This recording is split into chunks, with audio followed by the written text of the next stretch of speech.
up, everybody? So we're gonna try this again. Alright, so I want to talk to you guys about the bike scene. You know what I'm saying? The ever increasingly changing bike scene. Alright?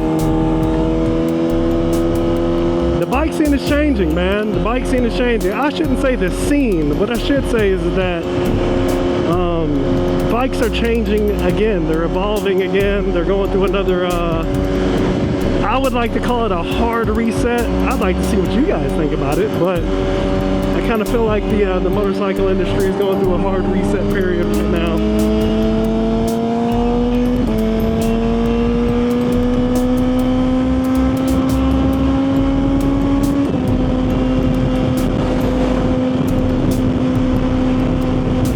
They're going through a hard reset period. Things are changing. Oh shit, I forgot to strap my helmet. I wonder what the hell was flapping around.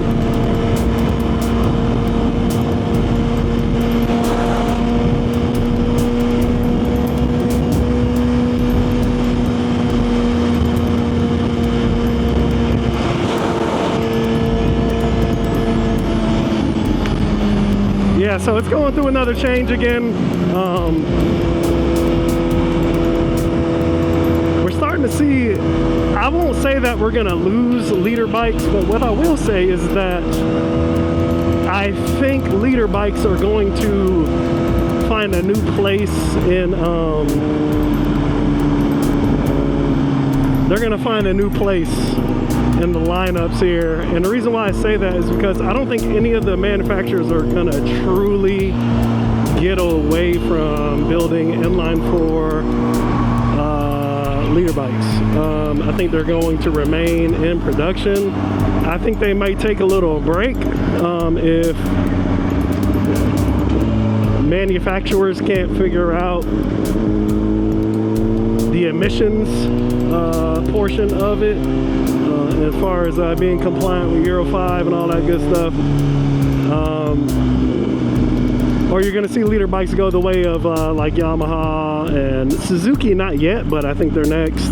You're going to see a lot of these bikes go the way of race only.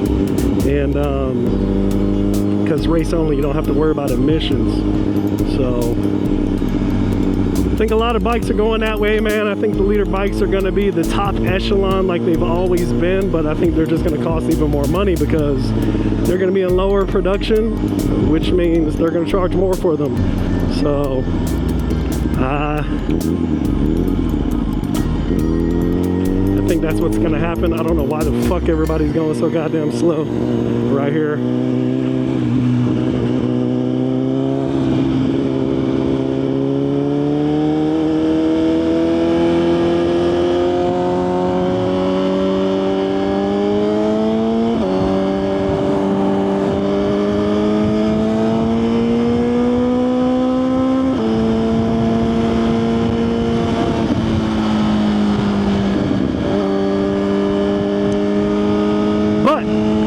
That we have two new flavors of bikes that are coming out, or basically that are already out, obviously. Seems like the bike industry is moving towards street triples and what do you call it, parallel twins, man.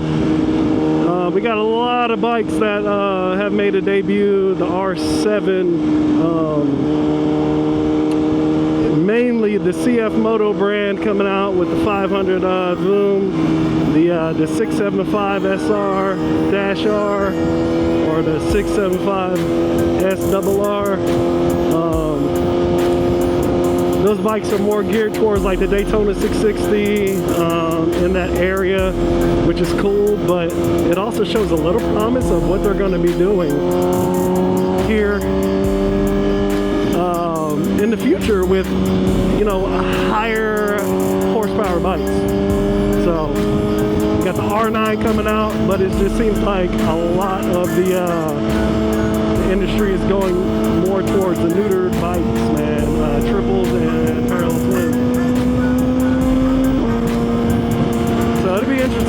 y'all feel about that. Just in general, do you feel like parallel twins and triples are enough to satisfy the market? Because the market is going to do what it does regardless, right? As enthusiasts, we can sit back and say, like, I'm not buying anything less than 1,000 cc's. I'm not buying anything less than like a regular working 636 or 600. You know what I'm saying? Like an R6 or something. Like, some people are just stuck. Like, we're not going to move past 600s and 1000s. You know, there's a lot of flavor of bikes out there. I think they're going to come, but I think the industry will have way more success if they try not to make everything so safe. Right? Try not to make everything so safe, because that's what they're doing. They're trying to make the engine smaller for racing specifically, and to make everything a little more safe.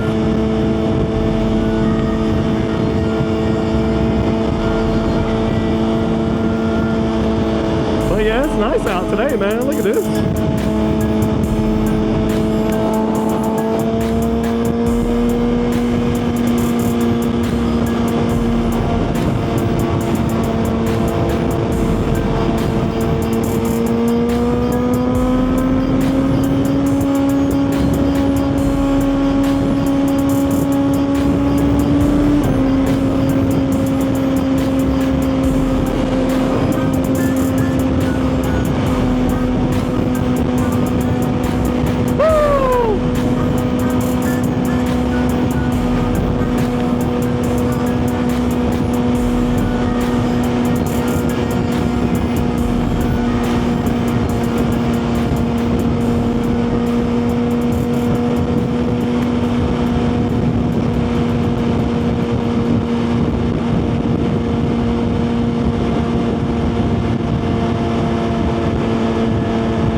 Getting crazy.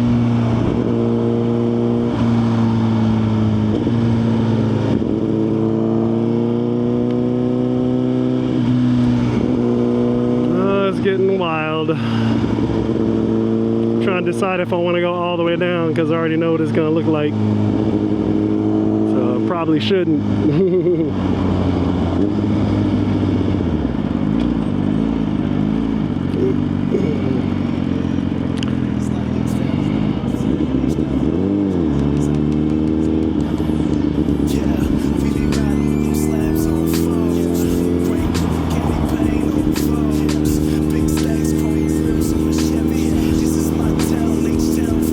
Yeah, if I keep going straight, man, it's going to be absolutely redonkulous.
quick. I think I'll pull over real quick. Oh, never mind.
Let me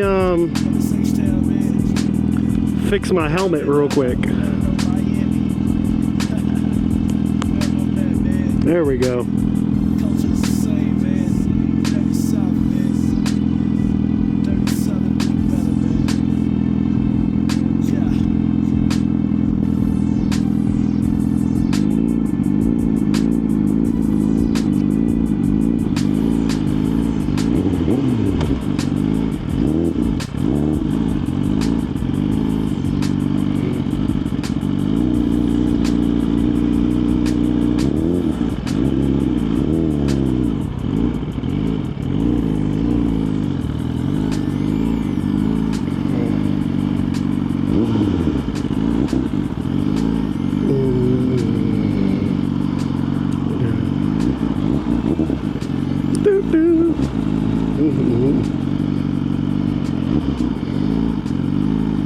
So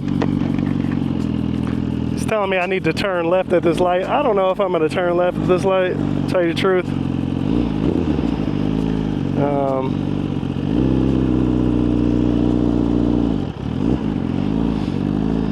We are going to see.